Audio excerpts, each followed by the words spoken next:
नमस्कार दोस्तों, UP TET Sanskrit की बात चल रही है। इसमें हम संस्कृत संख्याओं को जानेंगे। संस्कृत में संख्याओं को जानते हैं, जैसे एकः, एक को एकः, एकम, एका, द्वौ, द्वे, द्वे, त्रयः, त्रीणि, त्रिस्त्र, ऐसे ही पूछा जाता है। संख्याएं या यूपी टेट का बहुत ही इम्पोर्टेंट टॉपिक है संस्कृत का, और इसमें कोई नंबर दे दिया जाएगा और उसमें संस्कृत में पूछेगा कि ये है, इसकी संस्कृत है। तो आप एक बार इसको रिवीजन कर लीजिए, स्क्रीनशॉट ले लीजिए, यह बहुत ही महत्वपूर्ण है। और अगर आप 2 बार 3 बार इसको रिवाइज कर ले रहे हैं तो आसानी से आपको याद हो जाएगा। चार को चत्वारः, चत्वारि, चतस्रः कहते हैं। 5 को यानी पंच, षट, सप्त, अष्ट या अष्टौ, नव, 10। 2-3 बार रिपीट कर लेंगे, आपको आसानी से याद हो जाएगा। एकादश, द्वादश, त्रयोदश, चतुर्दश, पंचदश, षोडश, सप्तदश, अष्टादश, नवदश, विंशतिः।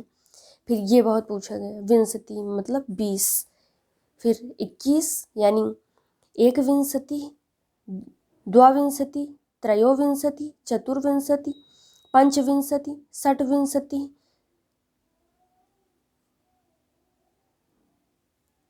सप्तविंशतिः, अष्टविंशतिः, नवविंशतिः, त्रिशत यानी यह भी बहुत पूछा गया है। एक त्रिशता, द्वा त्रिशता, त्रया त्रिशता, चतुस्त्रः, पंचत्रिशत, षट्त्रिशत, सप्तत्रिशत, अष्टात्रिशत, नवत्रिशत और चत्वारिशत। यानी आप जैसे 10 तो 10, 20 का विंशति, 30 का त्रिशत और 40 का जो है वह चत्वारिशति, 40 का चौतारिशति, चतुर्शत। फिर ऐसे इसमें आप आसानी से जब 30-20 ऐसे आपको याद हो रहा है पूरा क्रम बना पाएंगे।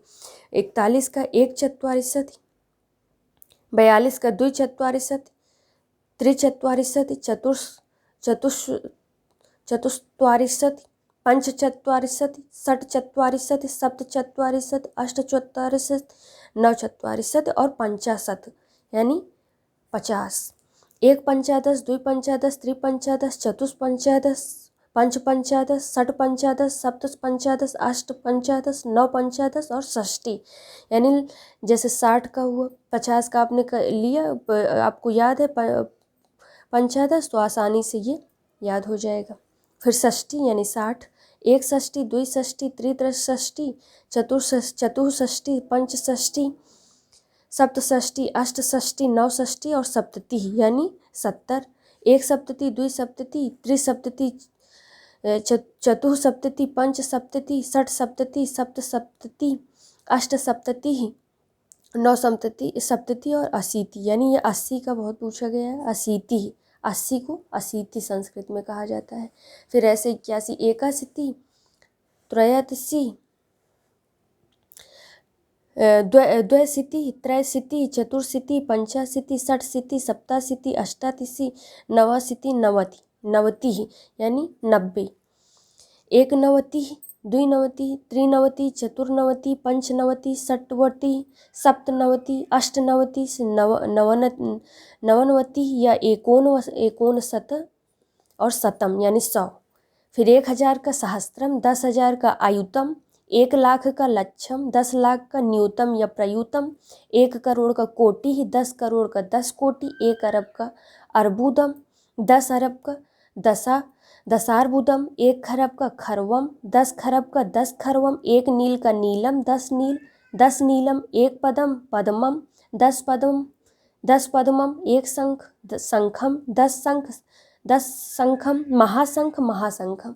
यानी आप 2-3 बार इसको रिवाइज करिए, आसानी से आपको ये याद। संख्या संबंधी कुछ महत्वपूर्ण तथ्य हैं, इसको भी आप जानते रहिए।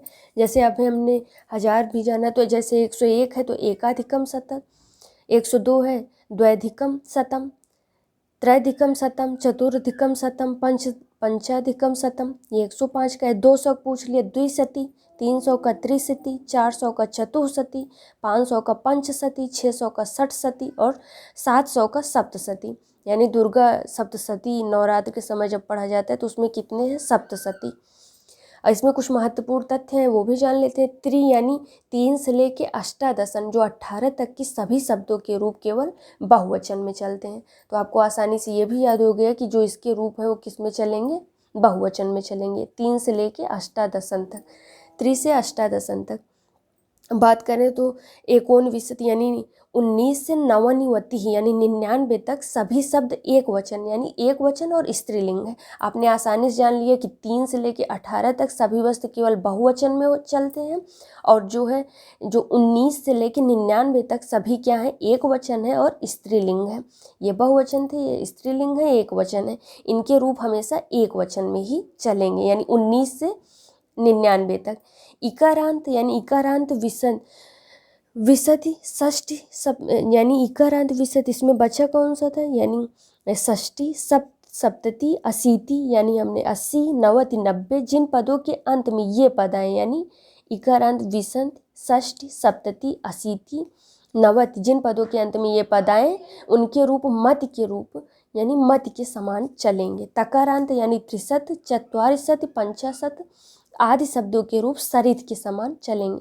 ये इम्पॉर्टेंट है, आपको इससे आसानी से याद हो जाएगा, जानते रहेंगे। शतम सहस्त्रम अयुतम लक्षम न्यूतम प्रयुतम आदि शब्द सदा एक वचनांत नपुंसक लिंग में होते हैं और इनके रूप फल की तरह चलेंगे।